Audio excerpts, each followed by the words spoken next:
Buenos días. Daremos inicio a la mesa 1, reescribir las reglas de la ciudad, planeación y diseño urbano feminista, a cargo de la doctora Fernanda Lonardoni, jefa de la Oficina de ONU Hábitat en México, Cuba y Centroamérica, quien guiará esta mesa. Adelante, doctora. Muchísimas gracias. ¿Me escuchan? ¿Todavía? ¿Sí? Ahora sí. Muchas gracias. Muy buenos días una vez más.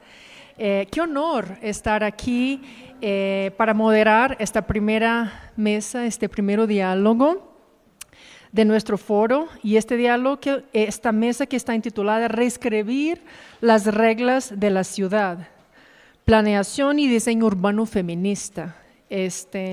Y con esta discusión queremos explorar una pregunta central que está planteada por Leslie. ¿Qué sucede cuando reconocemos que las ciudades, nuestras calles, nuestros hogares, nuestros espacios públicos se han configurado en torno de una idea limitada de quién es el usuario por defecto? Yo creo que esa es una pregunta que nos guía en esta primera mesa, una mesa que se va a enfocar en las ciudades, en cómo diseñarlas para que sean feministas. Acabamos de escuchar ideas muy inspiradoras en el Presidium de apertura, así también como de Leslie Kern, que todos nos recordando que las ciudades no son neutrales. Y cuanto al género, reflejan estructuras de poder, normas sociales y suposiciones sobre de quién importan la movilidad, la seguridad y las responsabilidades por el cuidado. Pero también escuchamos que esta misma ciudad que reproduce desigualdades es una ciudad que puede ofrecer oportunidades. Y nada mejor que este panel increíble para poder hablarnos un poco sobre sus temas. Y que el diseño nunca es solo técnico, es social, como lo mencionábamos temprano, es político y es sobre todo profundamente humano. Tenemos mujeres increíbles, geógrafas, arquitectas, pensadoras, investigadoras y personas que están no solo diseñando políticas, pero también acciones para cambiar la manera como diseñamos y vivimos nuestras ciudades. Y permítanme presentarlas de manera muy breve, porque si yo fuera a presentarlas de verdad, pasaríamos los 50 minutos aquí. Entonces, ya que voy a mencionar de manera muy breve, hay en la pantalla sus nombres y títulos, pero empezando con Marta Pérez Contreras, que es la directora general de Ordenamiento Territorial y Urbano de SEDATU. Marta, que tiene una larga trayectoria en la anterior Secretaría de Desarrollo Urbano y Vivienda de Ciudad de México, y ahora entonces se suma para apoyar la implementación de políticas a nivel nacional. Bienvenida, Marta, y muchas gracias por estar con nosotras. Qué honor tener a Olga Segovia. Muchas gracias, Olga, presidente de SUR, Corporación de Estudios Sociales y Educación de Chile, y también es coordinadora de la Red Mujer y Hábitat de América Latina y el Caribe, Mujeres, y autora de diversos proyectos de investigación en temas de desarrollo urbano y local, espacios públicos, seguridad urbana y cuidados desde una perspectiva de género. Qué bueno, y viene directo de Chile. Muchas gracias, Olga. Paula Soto Villagrán, muchas gracias, Paula, investigadora, bienvenida, y especialista en género, movilidad y vivienda y cuidados de la Universidad Autónoma Metropolitana, donde también es jefa del área de investigación, espacio y sociedad. Paula aquí también tiene un libro publicado en 2021 que es una mirada de género a las pláticas de movilidad cotidiana en la Ciudad de México, y vamos a tener oportunidad para hablar un poco de sus ideas aquí. Paula. Zaida Muxi, qué gusto tenerte, investigadora especialista en urbanismo y género y en el TEC Monterrey, es del Máster Laboratorio de la Vivienda del Siglo XXI de la Universidad Politécnica de Cataluña, y desde 2009 dirige la revista de la Escuela Técnica Superior de Arquitectura de Barcelona. Bienvenida, Zaida. Y last but not least, Rosalba González, consultora en desarrollo urbano y en México y especialista en temas de vivienda en renta, un tema muy importante. Y está en la Universidad Autónoma de México, y sus líneas de especialización son del suelo y vivienda, y este último con especial énfasis en la vivienda de alquiler, un tema hot en este momento en México. Bueno, yo quisiera proponer esta mesa con 3 bloques de preguntas, y ya les planteo un poco la idea, empezando con los desafíos que enfrentamos, revelando los sesgos, especialmente en temas como movilidad y seguridad. ¿Y por qué? Somos aquí una audiencia llena, pero tenemos casi 150, 200 personas conectadas en línea, y creo que todavía este tema de ciudades feministas aunque para nosotras especialistas todo esté muy claro, yo quisiera que esta primera ronda de discusión fuera también para aclarar por qué todavía necesitamos hablar de ciudades feministas, cuáles son los retos que todavía nos quedan por enfrentar. En segundo, hablar de las oportunidades y las posibles soluciones y cerrar esta mesa con hacia dónde vamos, hacia dónde debemos avanzar para construir una ciudad verdaderamente feminista. Kern sostiene que las ciudades no son neutrales. Están diseñadas en torno a ciertos cuerpos y comportamientos. Voy a empezar contigo, Olga. Quiero proponer que sea una discusión, que sea una conversación, así que siéntanse muy libres para complementar ideas, intervenir como quieran, ¿ok? Yo voy a hacer lo mismo. ¿Cuáles son los sesgos más invisibles que ven incrustados en la forma en que funcionan nuestras ciudades hoy? Sobre todo cuando miramos específicamente temas como movilidad y seguridad. Olga, ¿cómo los ve? ¿Cuáles son los sesgos?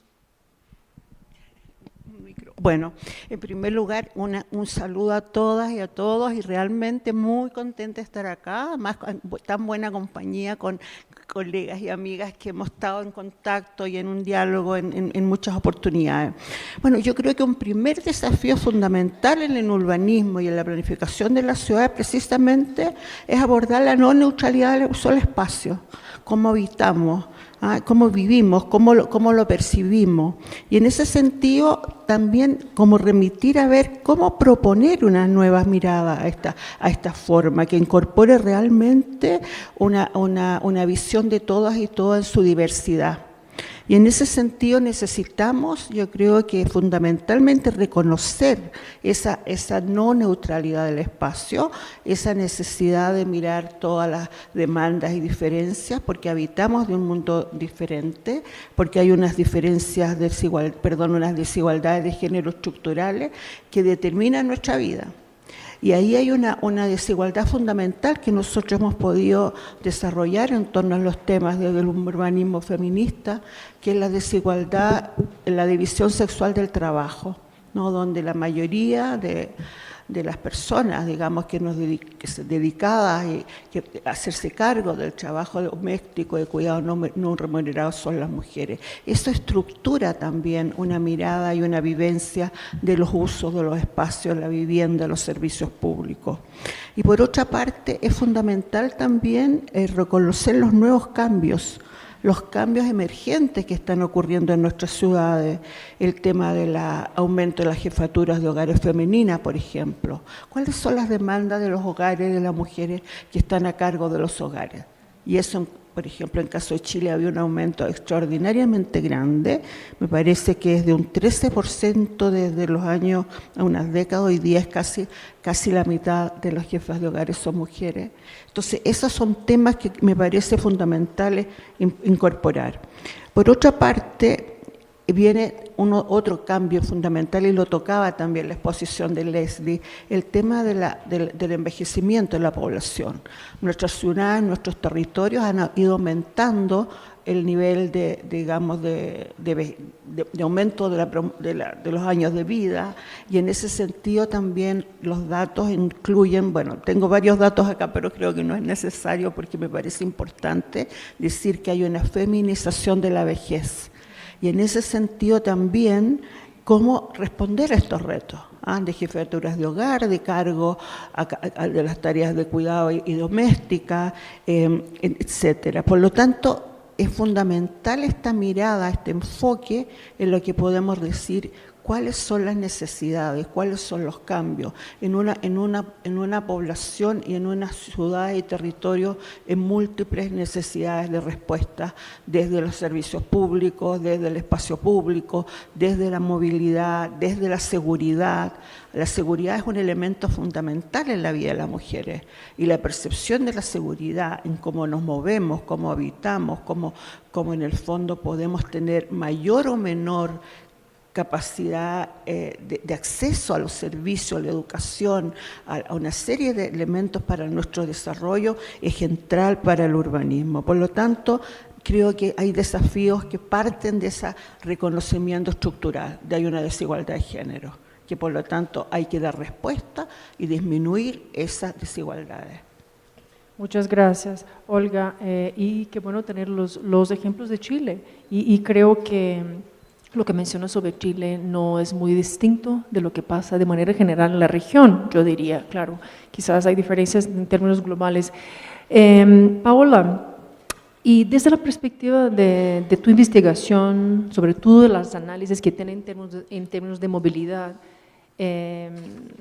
¿podrías señalar ahí alguna característica de diseño? Porque hoy fue muy interesante escuchar de Leslie y a veces nos dan cuenta que el diseño pudiera ser tan simple, los cambios son tan simples para que fueran más accesibles. Háblanos un poco sobre cuáles son los sesgos y los retos de que todavía tenemos para enfrentar.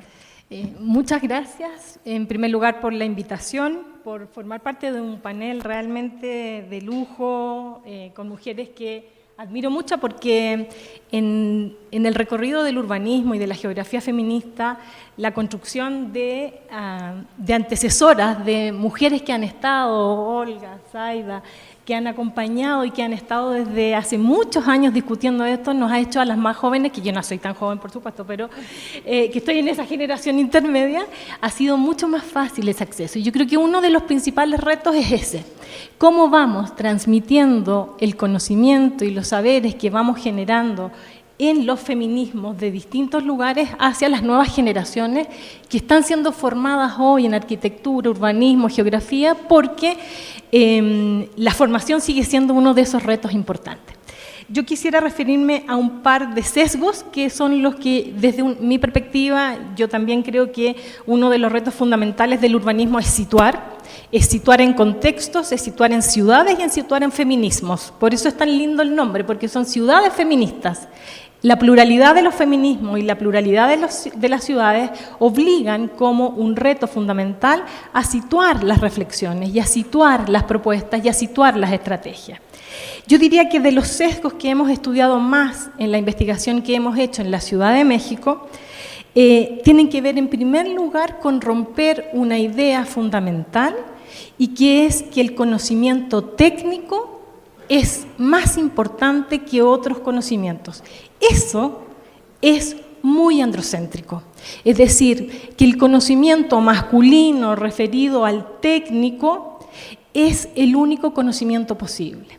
Lo que hemos buscado en las investigaciones y sobre todo en las estrategias que generamos es pensar que hay otros saberes, que el conocimiento se disemina de múltiples formas, pero los saberes son fundamentales en términos de movilidad de las personas usuarias. Son las mujeres las que lidian todos los días con las infraestructuras deterioradas, con las dificultades de accesibilidad, con los problemas de frecuencia del transporte. Son las mujeres las que cotidianamente están relacionándose con los problemas de movilidad, por lo tanto, el saber de las mujeres es fundamental, tanto para producir estas propuestas como también para cuestionar esos saberes que son de alguna forma estables dentro de la producción del conocimiento en la movilidad. Otro sesgo fundamental en la movilidad es que los principales viajes son los viajes laborales. Es decir, que toda la planificación del transporte y la movilidad se oriente hacia los viajes laborales implica dejar fuera a la mayor parte de los viajes que realizan las mujeres cotidianamente, que son los viajes por razones y propósitos de cuidado. Eso significa, por lo tanto, empezar a pensar. Nosotras hemos hecho varios ejercicios en los centros de transferencia modal, en un ejercicio que hicimos en la ciudad, y en realidad el segundo propósito por el cual se mueven las mujeres no es el de estudio, sino que es el de cuidados. Y eso cambia fundamentalmente las prioridades de viaje. En tercer lugar, otro sesgo fundamental es que el sujeto de la planeación del transporte y la movilidad es un sujeto abstracto e incorpóreo. Y la verdad es que las mujeres nos movemos en un cuerpo, y bueno, las personas nos movemos en un cuerpo, y ese cuerpo es fundamental a la hora de pensar en términos de escalas. Un desafío del urbanismo y de la geografía fundamental hoy día es pensar la escala del cuerpo. El cuerpo es lo que permite o dificulta los movimientos, facilita o no las barreras, por lo tanto pensar en términos de escalas desde el cuerpo es fundamental. Un sesgo también importante que necesitamos ir abriendo es que, y un poco lo decía Leslie al inicio, es poner el cuidado en el centro y no poner la producción en el centro. Es decir, cuando pensamos dicotómicamente, o ponemos uno o lo otro y no pensamos en las continuidades que hay entre la producción y la reproducción. Yo diría que las ciudades latinoamericanas hoy día tienen el gran desafío de poner en el centro la sostenibilidad de la vida. Es decir, las condiciones que hacen posible en contextos ecológicos que llamamos ciudades, que la vida sea posible. En contextos donde el trabajo no es solamente el trabajo formal en una oficina, sino que donde sobre el 50% del trabajo de las mujeres se hacen de manera informal. Y por lo tanto los cuidados tampoco son necesariamente esos cuidados formales, sino que son los cuidados informales, comunitarios, familiares, que son los que dan respuesta. Yo, para no acaparar, solo quiero dar un ejemplo, que es lo que tú me pedías, de la investigación que hemos hecho recientemente y que es y refleja uno de los sesgos más profundos del transporte, que es pensar en los viajes laborales. Las mujeres en la Ciudad de México, de acuerdo a la encuesta de origen-destino, realizan 66% más de viajes con propósitos de cuidado en la ciudad. Las mujeres de la Ciudad de México viajan en horarios que son valle, entre 10 de la mañana y 1 de la tarde. Ese horario, que es el horario valle, significa que hay menos frecuencia en el transporte. Es decir, un viaje realizado por una mujer cotidianamente va a implicar un tiempo mayor de desplazamiento. No porque sean lentas, no porque tengan condiciones particulares, sino porque la frecuencia disminuye al máximo y es donde se registran la menor cantidad de viajes en los varones. ¿Qué significa? Desde nuestra perspectiva y una investigación cualitativa importante, la noción de la espera. La espera en la vida de las mujeres significa tiempos de traslado más amplios, tiempos que se suman a otras esperas, como la espera de un trámite, la espera del subsidio, la espera significa mayor tiempo, que puede estar vinculada a lo que decían en la mañana de la pobreza del tiempo, pero también a una forma de control y de dominio que es fundamental para la vida de las mujeres. La espera se articula con otras esperas y significa que sus viajes dentro de la ciudad están condicionados por un sesgo de quien planifica la frecuencia en el transporte. Y eso nosotras lo estamos de alguna forma reelaborando a partir de un concepto que es la violencia infraestructural. Esas violencias que la infraestructura habilita, facilita o permite. En este caso, eso es una violencia infraestructural. Muchísimas gracias y muy claro el ejemplo, que ya abre una puerta muy importante para, si fuera el caso de cambiar, está muy claro que se tiene que hacer y no es tan complejo y ni tan costoso, ¿verdad? Muchas gracias.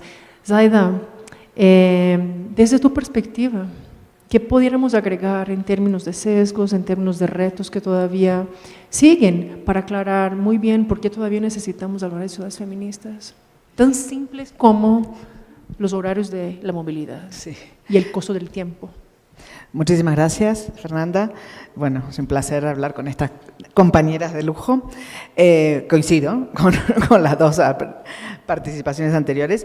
Yo iría un poco más atrás. O sea, aunque podemos ver que es una ciudad, además del transporte, que creo que es un hecho clarísimo de cómo está pensado para ese cuerpo falsamente neutral y universal, con todas sus capacidades normativas, y no está pensado ni para mujeres embarazadas, ni mujeres con carga, ni mujeres con silla de ruedas, tampoco hombres en silla de ruedas, muletas, etcétera. O sea, y así se siguen calculando el transporte público. He tenido ocasión de colaborar con un banco europeo, no voy a decir cuál, que hace préstamos a los países, y el cálculo para que diera el negocio del transporte público, los BTR, es 6 personas por metro cuadrado. La policía calcula 4 personas por metro cuadrado en una manifestación. ¿Cómo va a ser posible que funcione un transporte público con 6 personas por metro cuadrado? Seguramente va a haber situaciones de abuso, porque se dan, y el cuerpo que puede ir ahí es un cuerpo solo, flaco, sin ninguna niña, persona con otras capacidades. Pero un poco más allá, Claro, nuestras ciudades, ¿en qué se ven? Nuestras ciudades ya están hechas y especialmente a partir de los años 50 o después de la Segunda Guerra Mundial, la aplicación del zoning, que tiene como una doble traslación, que tiene que ver entender la ciudad. Una parte es las mujeres que van a hacer esas movilidades que no se ven y no se consideran, porque además son difíciles de considerar, porque son muy personales en los tiempos, por eso necesitamos ciudades próximas, seguras, caminables, si no, no podemos hacer ciudades feministas. Entonces, una es el zoning, que hace que, por un zoning agregado a una división de clases, a una cuestión de clases, en donde ciertos grupos sociales viven en una zona, otros en otras, y la movilidad se piensa en eso. Si estos que son obreros o obreras van a esta zona que había fábricas, pues ese es el transporte fácil. Pero ¿dónde están las escuelas? ¿Dónde están los sitios de compras? ¿Cómo son esas calles caminables? Porque además el transporte no empieza ni en la espera en el andén, ni en el propio transporte. Empieza desde que salgo de casa. Caminar es parte del transporte. Y muchas mujeres también, al no haber tickets de bus que te permiten tomar varios, o de metro, varios sistemas con un solo pago, las mujeres que tenemos menos recursos que los hombres, pues no pueden darse el lujo de tomar varios transportes públicos, no solo por la espera, sino porque es mucho costo. Entonces caminamos mucho más que los hombres, ¿no? Entonces yo creo, zoning y segregación hace una ciudad inaccesible para la mayoría de las personas, ¿no? Es una ciudad que tiene género, que tiene clase y que tiene cuerpo sexuado y capacitista y edatista. Por tanto, tenemos que empezar a mejorar esa caminabilidad de espacio público e intentar la mezcla de actividades, la mezcla de gentes, porque si no será muy difícil tener. Pero esto se opone evidentemente a los lobbies del petróleo y que quieren que sigamos consumiendo coches, que además quien se mueve en carro, quien se mueve en coche también es una proporción mínima, aunque no lo parezca, de la población, mayoritariamente masculina. Las mujeres tenemos también menos acceso al carro privado. Por tanto, insisto, yo creo que el desafío es esa ciudad próxima, caminable y con transporte público. También hablaba Olga la feminización de la vejez, pero la feminización pobre de la vejez, porque también las mujeres por trabajar menos horas, el gap económico en los ingresos hace que la mujer que llega a la vejez pues tiene también menos dinero. Por tanto, ¿cómo hacemos que esa ciudad sea accesible y que integre a las mujeres con otras capacidades también económicas? Y además las mujeres cuidamos, pero ¿quién nos cuida a nosotras? Es otra gran pregunta, ¿no? Vivimos más que los hombres. Bueno, hay muchas cuestiones que, como María Ángeles Durán ya explicó muy bien, la socióloga del Instituto de Investigación de España, del CSIC, ¿no? Habla mucho de esa ciudad, cómo viven, ¿no? Y cómo las mujeres cuidamos y cómo también ella y también la doctora, me acuerdo el nombre, Borrell, porque no solamente, me acuerdo el nombre, creo que es Borrell, pero no estoy segura, cómo ha estudiado hace mucho tiempo también cómo nuestros cuerpos son diferentes y también qué sentimos, qué andamos, cómo envejecemos, es diferente hombres y mujeres, ¿no? Y sin embargo está todo pensado también para la vejez masculina y no la vejez femenina. Te diría que eso, que para mí el tema más complicado es que las ciudades están hechas y que están basadas en una zonificación, segregación y fragmentación. Entonces, ¿cómo trabajamos para que eso se amalgame, que no está amalgamado, ¿no? Y pido a todos los entes públicos presentes que caminen la ciudad y que trabajen en la caminabilidad. Primero, también coincido con decía Leslie, el carril bici está muy bien tener carriles bici, fantástico, pero dejan fuera, somos muy pocas las mujeres que usamos carriles bici, por muchísimas razones, cuidados y cuerpo. Claro. Entonces, trabajemos la caminabilidad de las ciudades, las banquetas tienen que ser accesibles, tienen que haber rampas, tienen que estar iluminadas, tienen que ser anchas, no pueden estar agujereadas. Cada 2 por 3 se arregla un agujero de una calle, pero los agujeros de las banquetas no se arreglan nunca. Súper, muchas gracias, Aida. Y aclaras muchísimo sobre cómo el urbanismo de proximidad hace parte de una agenda de ciudad feminista. Muchas gracias. Rosalba, yo creo que están aclarando muchísimo los sesgos, los retos que siguen en nuestras ciudades, su punto de vista de movilidad, seguridad quizás, bueno, no tocamos tanto, pero movilidad está clarísimo. Has dedicado mucho esfuerzo y tiempo en la investigación sobre vivienda ¿pudieras hablar un poco sobre esos sesgos, esos retos? Porque también, como me mencionaban los colegas, mismo la movilidad no empieza en el transporte, ya empieza en este hogar, en esta casa. Hay toda una agenda feminista que se empieza ahí, en esta escala. Y sería interesante escuchar un poco ahí de ti. Sí, claro, muchísimas gracias. Pues también, pues qué nervios de estar en este panel con gente que admiro muchísimo y además con quien también he compartido en otras ocasiones espacios. Muchísimas gracias por la invitación a esto. Y bueno, sí, definitivamente me voy a poner como unos, Saya decía, unos pasos atrás, yo unos pasos adelante, porque efectivamente la agenda ya tiene algunos años circulando. Hablar de género como que en algún momento se puso de moda, y eso, bueno, podemos criticar si está bien o mal. Me parece a mí positivo el que la agenda esté sobre la mesa, pero eso también ha implicado muchos retos respecto a la resistencia al cambio sustantivo por más la colocación de un cambio estético, ¿no? Y lo pongo primero en el tema de el ordenamiento territorial, ¿no? Hemos pasado, y lo he vivido en la consultoría, pues el tema de que la perspectiva de género se coloca como un capítulo extra que se coloca ahí y tiene que transversalizarse, ¿no? Es decir, está en todos los temas, está en todas las perspectivas. Aida hablaba del zoning. Me parece que eso todavía no logramos escalarlo en términos de lo que también decía Paula sobre el conocimiento técnico y el conocimiento de la población, ¿no? Y ahí voy a colocar el tema de vivienda, porque justo en esta agenda ha comenzado a visibilizarse, sí, el tema de la perspectiva de género desde vivienda, pero también hay varios otros sesgos sobre una especie como de romantización del trabajo de cuidados, de la participación de las mujeres desde esta perspectiva del rol de género. Y entonces, digamos, algunas cosas, voy a poner un ejemplo muy, muy básico, algunas cosas que de pronto parecerían obvias cuando hacemos una observación más crítica, en el escenario no lo son. El ejemplo es, digamos, como poner como positivo simple y llanamente el otorgar más créditos a mujeres jefas de hogar, ¿no? Y eso pues en sí mismo parecería positivo y diría, ¿quién estaría en contra de ello?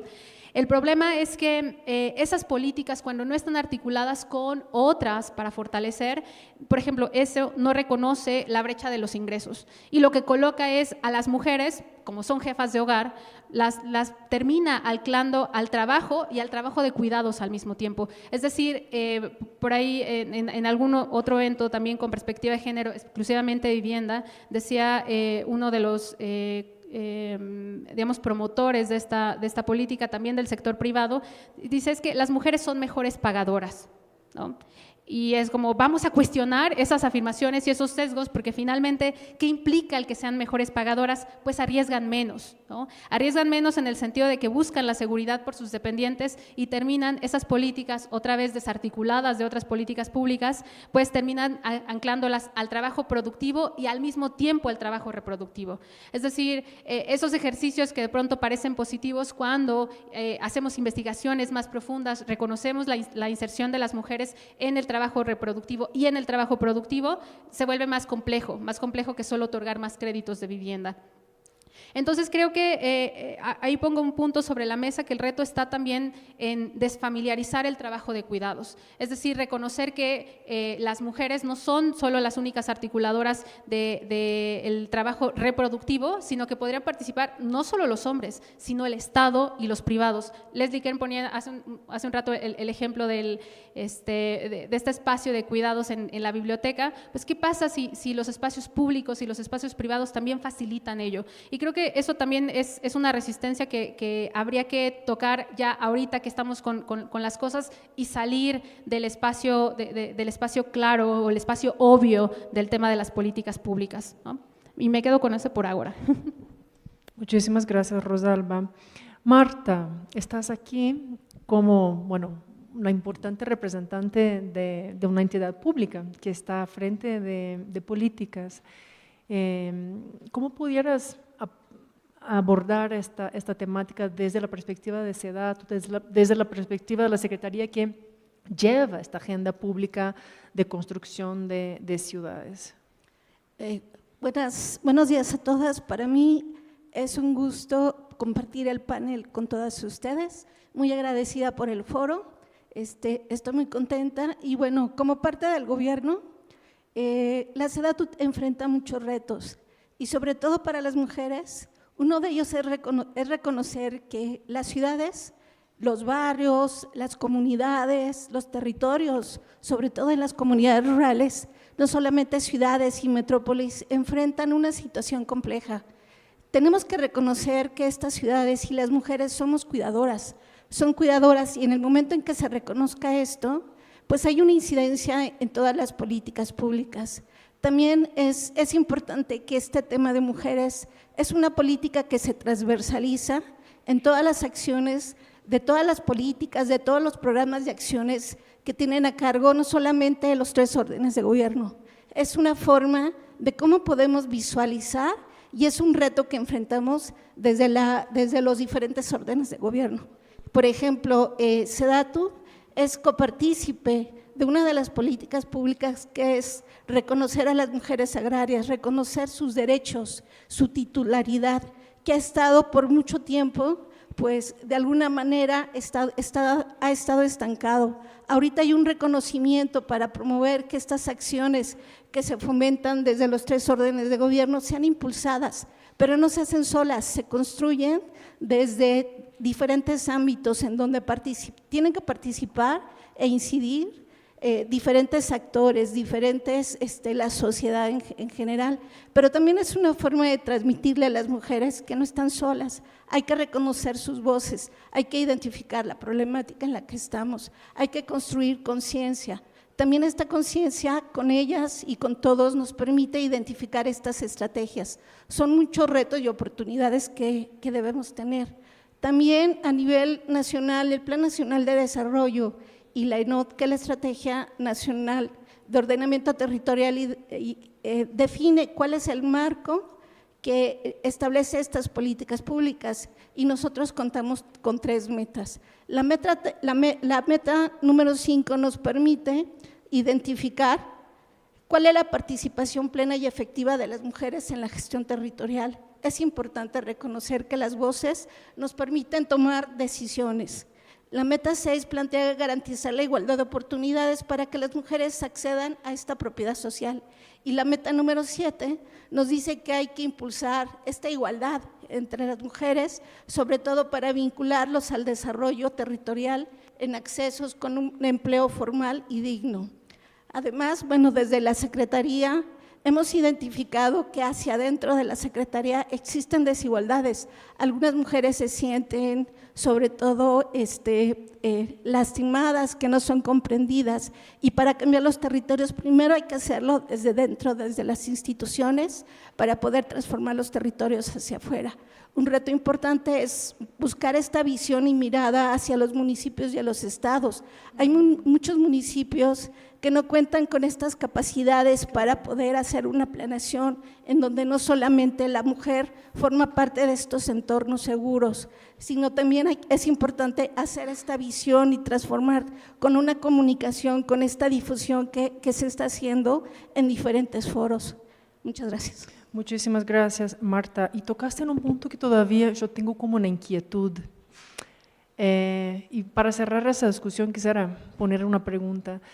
Está claro, y yo creo que es importante reconocer que hemos avanzado, aunque todavía quedan muchos retos, los sesgos están ahí, hemos avanzado, pero ¿en qué medida los sesgos que todavía se quedan, se reproducen, están vinculados al hecho de que quien hace la planificación, quien hace el diseño todavía es un mundo muy dominado por los hombres? La segunda, y quisiera muchísimo que reflexionáramos un poco de manera breve, y yo tengo, aunque hoy la audiencia esté esté equilibrada, yo diría mejor equilibrada en comparación a audiencias que ya he estado antes, cuando se discute esa temática, somos muy dominados por una audiencia femenina.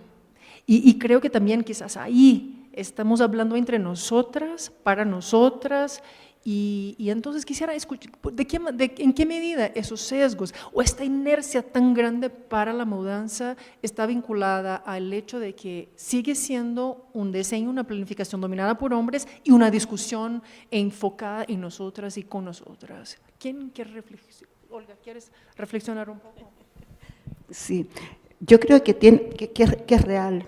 O sea, es real que hay una tendencia, uno lo puede observar, aunque sea avanzado, pero hay una tendencia a nivel de la academia, en la Escuela de Arquitectura. Hace muy poco tiempo, recién hace 3, 4 años, hemos tenido unos diplomados de perspectiva de género en el diseño o en la planificación. Entonces, hay una apertura, diría yo, pero hay una tendencia de resistencia, de no incorporar, de tener una mirada muy, en ese sentido, rígida, digamos, esto es así, ha sido así, etcétera. Entonces, requiere muchísimo trabajo también en relación a las políticas públicas. Los organismos públicos tienen una inercia, una tendencia, digamos, a establecer ciertos parámetros que son los que se ha estado utilizando tradicionalmente, pero sin embargo, hoy día en algunos lugares se está abriendo esa discusión y creo que es fundamental seguir en esa trayectoria, seguir poniendo los temas, seguir hablando, seguir conversando. Creo que hay evidentemente el tema de género genera resistencias personales también. Entonces hay todo un tema de la cultura, de nuestros imaginarios, de nuestras maneras de vivir, etcétera, que están impresos, digamos, tanto en las políticas y también en la academia y en los sectores, en todo el ámbito de la sociedad. Por lo tanto, una tarea fundamental es avanzar en abrir esos espacios, abrir la discusión, abrir los ejemplos, abrir las experiencias. Creo que una manera de avanzar es precisamente trabajando en ejercicios, en investigaciones, como decía Paula, situadas, concretas, específicas, como un análisis que incorpora la diversidad de las necesidades y demanda, porque finalmente es eso. Finalmente es incorporar una diversidad, una interseccionalidad desde la perspectiva de las políticas y de todo eso, contribuye a una mejor calidad de vida de todas y de todos. Creo que es muy importante. Zaida, ¿quiere complementar? Sí. Esto que también ya lo había dicho Paula.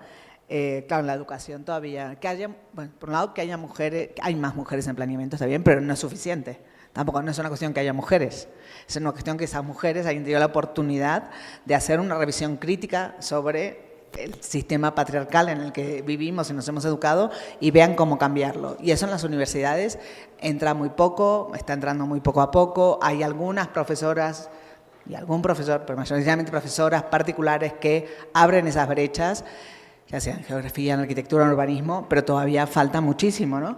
Porque además no es algo reciente, o sea, eso también, o sea, eso quienes expliquen o den clases de historia, también es fundamental. Las mujeres hemos estado históricamente en los procesos de construcción de ciudades, lo que pasa es que se nos han borrado de la historia. Mujeres que puedan sido benefactoras, asistentes sociales, mujeres que estaban en la calle, mujeres que desde las luchas políticas instaron por cambios en las ciudades, pero no hablo hace 10 años, hablo de 100 y 200 años, y si no, las ciudades serían aún peores, porque las mujeres son las que pusieron sobre la mesa el mantenimiento de la ciudad, la limpieza de la ciudad, la creación de guarderías, parques infantiles, baños públicos. Eso lo pusieron las mujeres como exigencia en las ciudades. Entonces, y la educación tiene que venir con otros referentes, claro, con otras prioridades, también como decía Paula, ¿no? Esa rotura de las jerarquías de experiencias y conocimientos, que creo que hay que trabajar mucho para romper eso y para entender eso, que el conocimiento y la experiencia es situada, que tampoco existe un conocimiento neutral y universal como también se sigue explicando. Entonces, vamos avanzando, pero falta como realmente poder transformar desde esa raíz.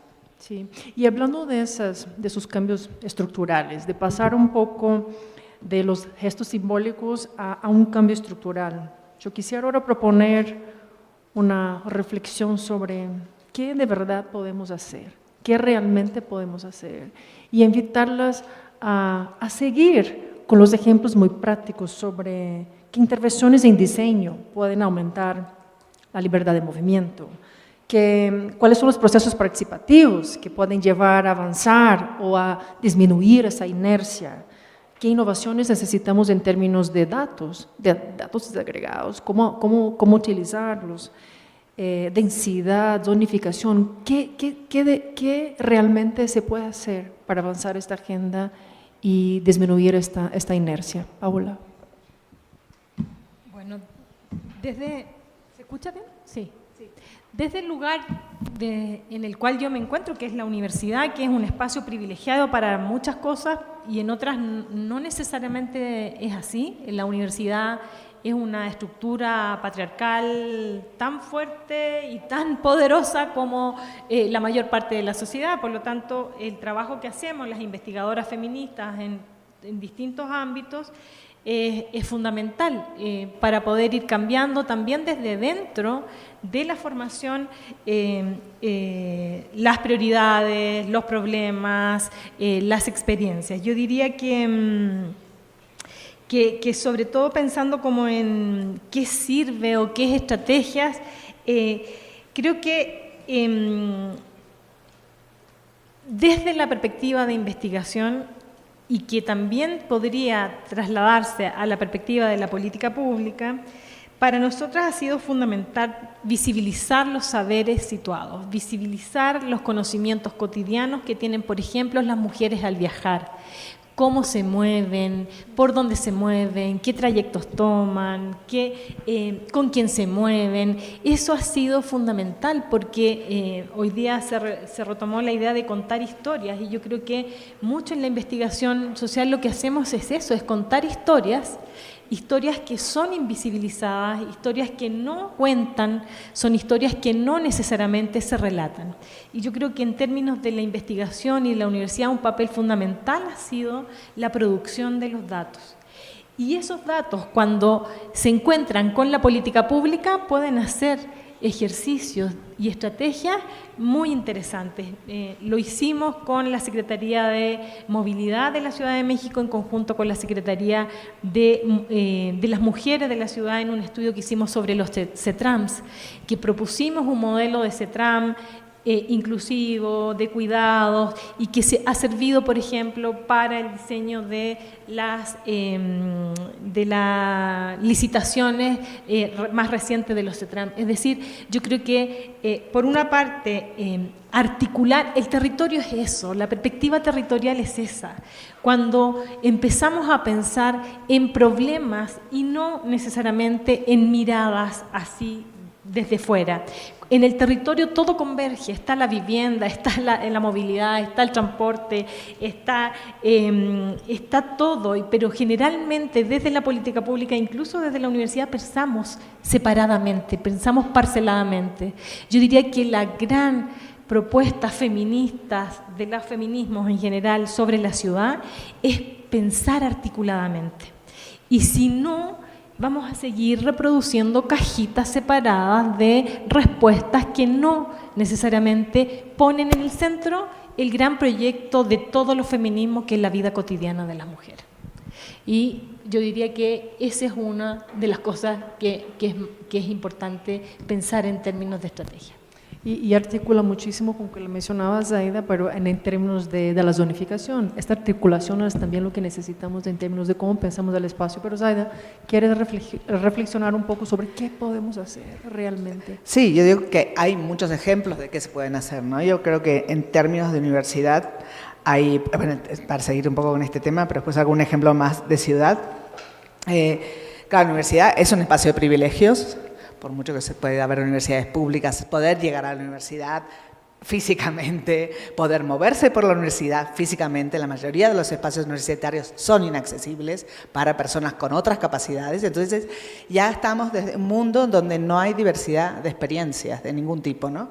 Entonces también hace muy poquito en Brasil coincidí con un colectivo llamado COPA del sur de Brasil, en Río Grande do Sur, que es el efecto de las políticas de apertura de la universidad pública con cuotas para personas del norte de Brasil, personas para afrobrasileras, para mujeres, y la persona que lidera este colectivo COPA es una mujer que viene de favela, trabaja en favela y empieza explicándose a partir del relato de la experiencia de vida de su madre, situada a más no poder, ¿no? Entonces creo que ahí sí hay un cambio muy interesante que en el caso de Brasil se verá en los próximos años, ¿no? Yo diría, tenemos los ejemplos de todos los proyectos de ciudades seguras que se hicieron en América Latina, que lideró Ana Falú cuando estaba en ONU Mujeres, ¿no?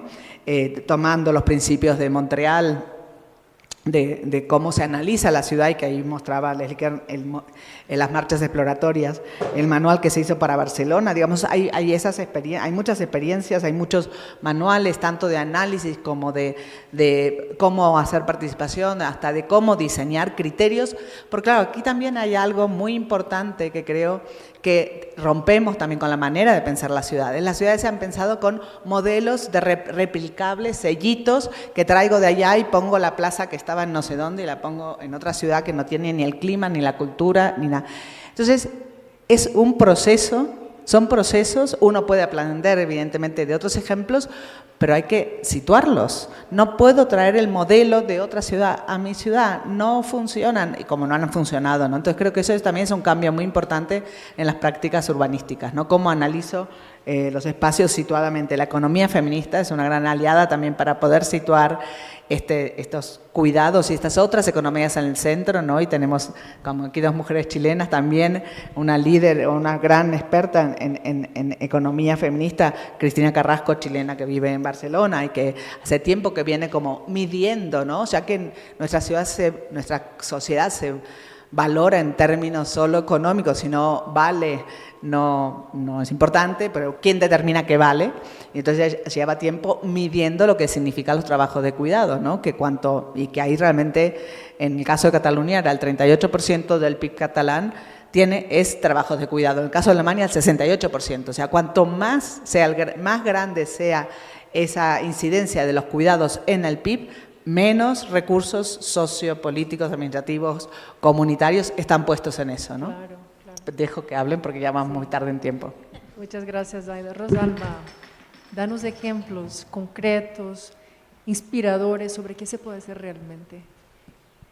Nos damos ejemplos concretos y quiero un poco articulando lo que se ha comentado y que también lo comentó Leslie Kern como un ejemplo, el tema de las manzanas de cuidados en el caso de Bogotá, porque permite primero visibilizar que existen otras estrategias en donde el trabajo de cuidado se entiende como algo colectivo y ahí participa no solo el diseño espacial, el diseño arquitectónico, sino también la articulación de otros intereses, ¿no? Y quizá ahí también el ejemplo de las utopías sobre esta estructura me parece interesante porque, repito, para mí esto que planteaba Leslie Kern, que me parece fundamental, justo no es posible innovar si partimos de lo mismo que hemos estado haciendo, ¿no? Eso es importante en estas estrategias, que también Paula lo colocaba sobre la mesa, Zaida, respecto de pensar cómo articular el conocimiento académico, en donde problematizamos mucho que hay poco tiempo, hay poco dinero, hay poco presupuesto, cómo establecemos o cómo colocamos mecanismos innovativos para hacer diagnóstico feminista con perspectiva de género e incorporarlo eso a las estrategias, más allá otra vez de esta parte como maquillada nada más, ¿no? Hicimos un proceso participativo, invitamos a mujeres o cuantificamos entre mujeres y hombres y ahí está la perspectiva de género. Me parece que hay que estos ejercicios, estos ejemplos nos colocan sobre la mesa esta otra posibilidad, otras estrategias en donde creo que tendremos que cambiar, y qué bueno que está Marta aquí, cambiar las estrategias de cómo hacemos diagnóstico y claramente esto también llevado a la incidencia en términos de participación ciudadana con perspectiva de género. Gracias, Rosalba. Marta, por favor. Gracias. Yo quiero comentarles un caso exitoso que está haciendo la SEDATU y lo aplicamos en todo el territorio nacional. Se llama la Caravana para Mujeres en la Propiedad Social. Esta es una política pública que integra, está siendo trabajada por el sector agrario, por el ramo 15, pero también participan otras dependencias como son CONAFOR, la Comisión Nacional de Áreas Naturales Protegidas, está SADER, están los municipios. Es una política integral en donde se acude a territorio y en territorio lo que se hace es visibilizar estas necesidades de las mujeres, no solamente de las mujeres agrarias, de todas las mujeres, reconocer cuál es su situación, cuáles son sus problemas y lo que se lleva son servicios para mejorar no solamente sus condiciones de bienestar en salud, en educación, en cultura, pero sobre todo para este tema que es el agrario, en donde se le tiene que reconocer su propiedad social, se le ayuda a que puedan obtener sus títulos de propiedad. Otra participación como política pública que tenemos son en el tema de las obras comunitarias. El programa de mejoramiento urbano tiene una vertiente que está identificada para obras comunitarias. En estas obras comunitarias hay una participación muy activa de las mujeres. A ellas son a las que se les entrega un recurso, forman un comité y en este comité ellos deciden cuáles son las soluciones a estos problemas. Yo quiero comentarles que en el caso de estos fenómenos climatológicos que han sucedido en México, uno de ellos ha sido Otis y John. Estos huracanes han devastado territorios en la República Mexicana, pero sobre todo en Acapulco. Entonces, lo que hicieron en algunos centros de desarrollo comunitario y en un mercado en particular, con esta iniciativa de las mujeres fue hacer una reconstrucción, se les entregó un recurso y ellas pudieron, con este liderazgo que las invita a cambiar estos territorios y transformarlos, a definir qué era lo mejor para sus territorios. Entonces se hizo una transformación en estos espacios, de estos equipamientos. Y también como otro tema importante para nosotros es en la planeación. Cuando realizamos algún instrumento de planeación en cualquiera de sus escalas, desde la municipal hasta la regional, la participación en las consultas y en los talleres es importante, porque no solamente es un enfoque, es un tema transversal. El tema de conocer las voces en el territorio, de qué está sucediendo, cómo podemos mejorarlo, conocer las causas que los origina, nos permite decidir y hacer una planeación en conjunto. Entonces, en los talleres de participación ciudadana, cuando se construye también las estrategias y el modelo de ordenamiento territorial, las mujeres tienen una participación muy amplia. Yo les puedo comentar de 3 casos que se están haciendo en el Estado de México, que son los programas municipales de La Paz, Chalco y se me olvidó el otro. Bueno, en ellos el 70% de la participación activa son de mujeres. Ellas construyen qué está pasando, pero también deciden qué necesitan.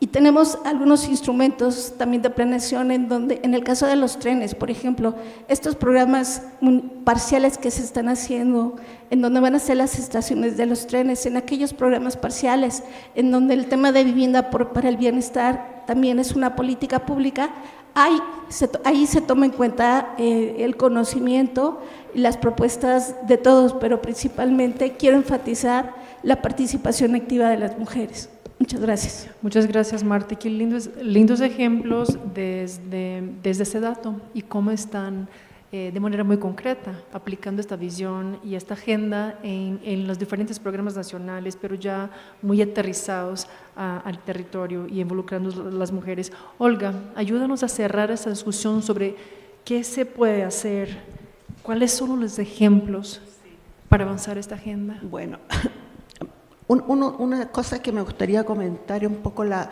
experiencia que tenemos nosotras como Red Mujer y Hábitat de América Latina y el Caribe, que hemos desarrollado bastantes proyectos, uno de ellos muy interesante, digamos, en su época con ONIFEM, en Ciudades Seguras, en varias ciudades de América Latina, después con ONU Mujeres, con las redes y las organizaciones de mujeres. Y ahí yo quisiera como poner un punto respecto a esta participación, este diálogo, este trabajo con las mujeres y los territorios, de una perspectiva propositiva. Porque hay de pronto el peligro de recargar ese rol de las mujeres en el trabajo comunitario, como son las que más participan, son las que están más vinculadas a las necesidades cotidianas de su comunidad, de su familia, pero cómo hacerlo propositivo, cómo las demandas de las mujeres son fundamentales de reconocer, y no solo a nivel de las necesidades más prácticas, sino también en niveles de representación, de reconocimiento. Y eso me parece fundamental en términos de un enfoque feminista. Nosotros hemos construido agendas regionales por el derecho de la mujer a la ciudad y al territorio, hemos visto temas de ciudades seguras, la movilidad urbana con perspectiva de género, los equipamientos y la vida cotidiana, y los cuidados fundamentalmente, y también cómo poder aportar a la autonomía económica de las mujeres. Y la autonomía económica de las mujeres está muy vinculada a sus roles de género, a la desigualdad. Por lo tanto, la política urbana puede incidir en poner esos servicios, esa infraestructura mucho más acorde, digamos, a una necesidad de mayor autonomía. Y otro trabajo que estamos realizando, y creo que es un punto fundamental hoy día, que es el tema de los cuidados en el territorio. Y en ese sentido, una experiencia interesante es que estamos trabajando con municipios digamos, de la región metropolitana de Santiago, en las cuales hay algunos centros de cuidado que está construyéndose por parte del Ministerio de Urbanismo y Vivienda y Urbanismo, en lo cual estamos trabajando con mesas intersectoriales, con los municipios, con las mujeres, con las redes, con la organización de cuidadoras, para poder hacer una especie de respuesta que sea una red de un sistema de cuidado, de articulación en el territorio. Y creo que eso pone en relieve, digamos, el tema de los servicios públicos, pero también de las necesidades cotidianas y de cómo la comunidad puede transformarse en un actor absolutamente relevante de los temas urbanos. Otra experiencia que, bueno, muy cortito, un trabajo que hicimos con Ana Falú, también con nuestra colega, que es una pionera y una estupenda en el tema, es trabajar con el Ministerio de Obras Públicas en el diseño de la infraestructura pública desde un enfoque de género. Y eso ha sido un trabajo muy interesante en Chile, ¿sí? Con los equipos de la Dirección de Arquitectura en las distintas regiones, para ver cómo los proyectos tienen y consideran las necesidades de género. Y para eso hay elementos, hemos trabajado en temas de atributos de la proximidad, de la localización de los servicios, de los no estereotipos de género en los propios diseños, en la mixtura, en la simultaneidad de los usos. O sea, hay una serie de elementos que creo que son esos dos ejemplos que a mí me parece interesante comentar. Por una parte, un trabajo territorial de fomento de capacidades hacia una mirada de género, un trabajo de género, cómo se fortalecen las capacidades territoriales, tanto en los actores públicos como en la comunidad, y por otra parte, cómo se incide en una mirada, en una estrategia, en criterio de cómo diseñar y construir la ciudad. Muchas gracias, Olga. Y ejemplos muy concretos de cómo los esfuerzos, la investigación, el conocimiento que no necesariamente está dentro de las políticas públicas, apoya la construcción y la transformación de políticas públicas en el contexto de Chile. Más temprano, hoy comentaba la embajadora Graciela Gómez que todo este proyecto empezó con un sueño, bueno, nuestro sueño de sumarnos a este sueño de una ciudad feminista.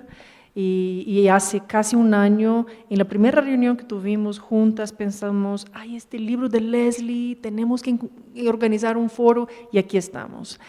Y justo quisiera cerrar esta discusión soñando juntas, y preguntarles, bueno, y justo este concepto de inercia, yo no soy muy buena en física, pero el concepto toma mucho tiempo en el principio, pero la tendencia es que se vuelva cada vez más rápido, o no, depende muchísimo, porque es una agenda política, pero bueno, quedamos todos con la física, y quisiera justo, y también porque Leslie nos habla de la ciudad de posibilidades, entonces así que podemos soñar. ¿Cómo se sentirían ustedes en 10 años en esa ciudad para una mujer de cualquier edad y cualquier contexto? Podemos soñar ahí en 10 años. ¿Cómo va a ser esa ciudad feminista? Paola. Yo diría que esa ciudad feminista de 10 años es la ciudad feminista que estamos haciendo hoy. El futuro es hoy. Y entonces conviene preguntarnos cómo estamos haciendo que el feminismo sea un proyecto político y ético dentro de las ciudades. Creo que vale la pena preguntarnos si eso que estamos construyendo hoy en términos de proyectos urbanos redistribuyen los riesgos, redistribuyen el poder, redistribuyen el cuidado, pero también los beneficios ambientales que viven las mujeres en los barrios periféricos frente a la escasez del agua, a la ausencia de servicios, a la contaminación, porque son ellas las que están más expuestas a este tipo de injusticias ambientales. Me pregunto si las ciudades y los proyectos urbanos hoy día están pensándose en términos de equipamientos, de horarios, de transporte, cómo organizamos hoy día los tiempos, los costos, tanto físicos, materiales como emocionales dentro de las ciudades. Creo que si las ciudades de hoy día que estamos construyendo desde los distintos ámbitos donde nos movemos están pensando en las múltiples mujeres que se mueven en la ciudad, en las disidencias, en las niñas, en las mujeres racializadas, migrantes, pienso que si estamos pensando en las mujeres no solo como consultándoles las cosas, sino que si están ellas participando hoy en esos proyectos urbanos, pienso si estamos pensando estos proyectos urbanos desde unas corporalidades diversas que históricamente han sido marginalizadas, como los cuerpos discapacitados, con alguna discapacidad, los cuerpos envejecidos, los cuerpos trans. Yo pienso que una ciudad feminista de aquí a 10 años es la ciudad que estamos construyendo hoy, en los proyectos de hoy, y no solo en las buenas prácticas, sino que en las buenas políticas que estamos construyendo hoy. Gracias, Paola. Zaida, inspíranos. Me gustó mucho que es la ciudad de hoy, la ciudad del futuro. Yo creo que es poner los cuidados en el centro, y no solo a través, que ya es muchísimo, de esta visibilización a través de equipamientos con sistemas de cuidados, como el caso de Iztapalapa respondiendo a la Constitución de la Ciudad de México del 2017, sino que esa diversidad, esos cuidados se extiendan a la ciudad, ¿no? Se extiendan a la ciudad y veamos mujeres disfrutando de la calle, no solamente haciendo un uso obligado de la calle, tensas, sino sonriendo. Había una encuesta de mujeres y espacio público de un equipo de diseño en Londres que preguntaba qué era lo que daba seguridad en la calle, y la pregunta más, en un parque, perdón, la respuesta mayor fue ver caras sonrientes, porque una cara sonriente quiere ser una cara distendida, que estás en un espacio en que te sientes bien. Entonces nuestra cara, si estamos bien, normalmente sonríe, no carcajadas, pero hay una distensión. Entonces ver mujeres sonrientes en la calle, infancias, personas adultas, autonomía, que no necesiten, que no hagamos más dependientes a las personas por su condición de edad o por su condición física, sino que cualquier persona pueda disfrutar de la ciudad. Muchas gracias, Aida. Rosalma. Muchas gracias. Tengo 3 puntos importantes justo en esto del futuro, que son cosas que en realidad tienen mucho que ver con los movimientos sociales que hemos visto en el caso de la Ciudad de México, también en Guadalajara en menor medida, mucho vinculado a la vivienda, que es reconocer que es algo que hace la perspectiva de género, la diversidad de formas de vida, ¿no? Que normalizamos mucho esto en el caso de la vivienda, la estructura familiar, la vivienda diseñada para los hogares mononucleares de mamá, papá, 2 hijos, cuando en realidad las prácticas de vida son muy distintos a ello, y me parece que las movilizaciones sociales que vimos en verano pasado sobre antigentrificación nos llama un poco a pensar sobre ello. El segundo punto es el tema de colocar el cuidado al centro, pero también como un fundamento al trabajo productivo. Si colocamos el trabajo de cuidados al centro, nos vamos a dar cuenta que ir a trabajar sanos tiene que ver con justo toda esa estructura doméstica sobre estar sanos, estar limpios, estar funcionales para lo productivo. Y me lleva al tercer punto, que es otra vez, y resalto lo de desfamiliarizar el trabajo de cuidados, responsabilizarnos colectivamente y exigir también la participación del Estado y los privados en esta parte del trabajo productivo y reproductivo. Muchas gracias, Marta. Gracias. Yo sí creo que es importante y visualizamos ciudades de futuro, ciudades feministas. ¿Por qué? Porque si reconocemos las voces de las mujeres, si reconocemos sus realidades, si reconocemos que podemos de manera integral mejorar las condiciones de todas ellas si hay una ciudad para mujeres. Entonces, también es importante que visibilicemos que tenemos que garantizar no solamente el acceso a la vivienda, a las igualdades sociales, sino también este derecho a la tierra. Es importante que, más allá de esto, reconozcamos que las mujeres tienen voz, ¿no? Y que estas necesidades se asumen como un compromiso no solamente de Estado, sino con la participación colectiva pues, de los municipios, de los sectores de la sociedad. Entonces, todas juntas y todos juntos podemos visualizar una ciudad feminista con futuro, en donde la igualdad sustantiva no es un añadido, sino que es un complemento. Y bueno, podemos garantizar que todos somos diversos y todos nos complementamos. Yo cerraría diciendo que para Sedatu una ciudad feminista es aquella que prioriza la sostenibilidad, el cuidado y la igualdad, reestructurando el ordenamiento territorial y las políticas para garantizar la seguridad, la autonomía y bienestar de todas las personas, especialmente de las mujeres y de grupos minorizados, a través de la elaboración de políticas públicas, programas, proyectos y acciones que permitan que las mujeres sean reconocidas como agentes de cambio en sus territorios y sus voces se tomen en cuenta dentro de la planeación de las ciudades, de los barrios, de las comunidades y de todos los entornos que en ellas habitamos. Gracias. Muchas gracias, Marta. Olga, sí. Cierre con sí. Bueno, yo creo que nuestras colegas nos han dicho todo.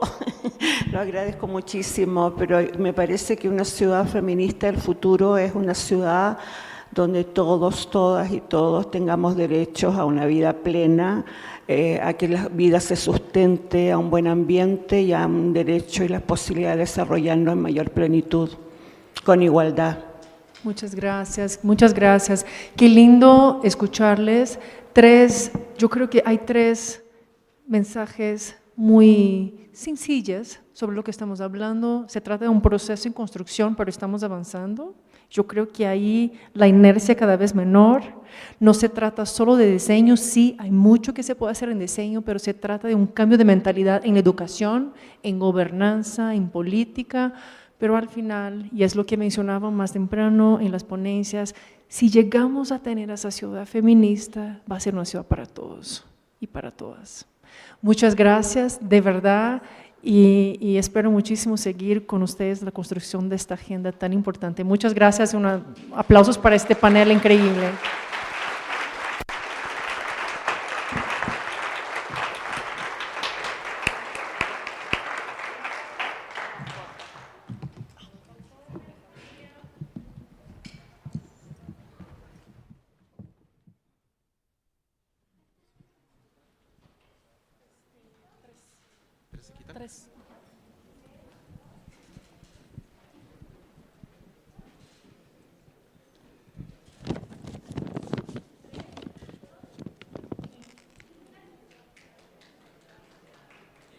Agradecemos a las panelistas de la Mesa 1 y a continuación daremos paso a la presentación de la nueva edición de La Ciudad de Ellas. Este segmento está a cargo de Daniela Núñez Ruiz, coordinadora de gestión del conocimiento de ONU Habitat, de la fotógrafa Sonia Madrigal y del señor Urbano del Centro Urbano. Les rogamos permanecer en su lugar para dar inicio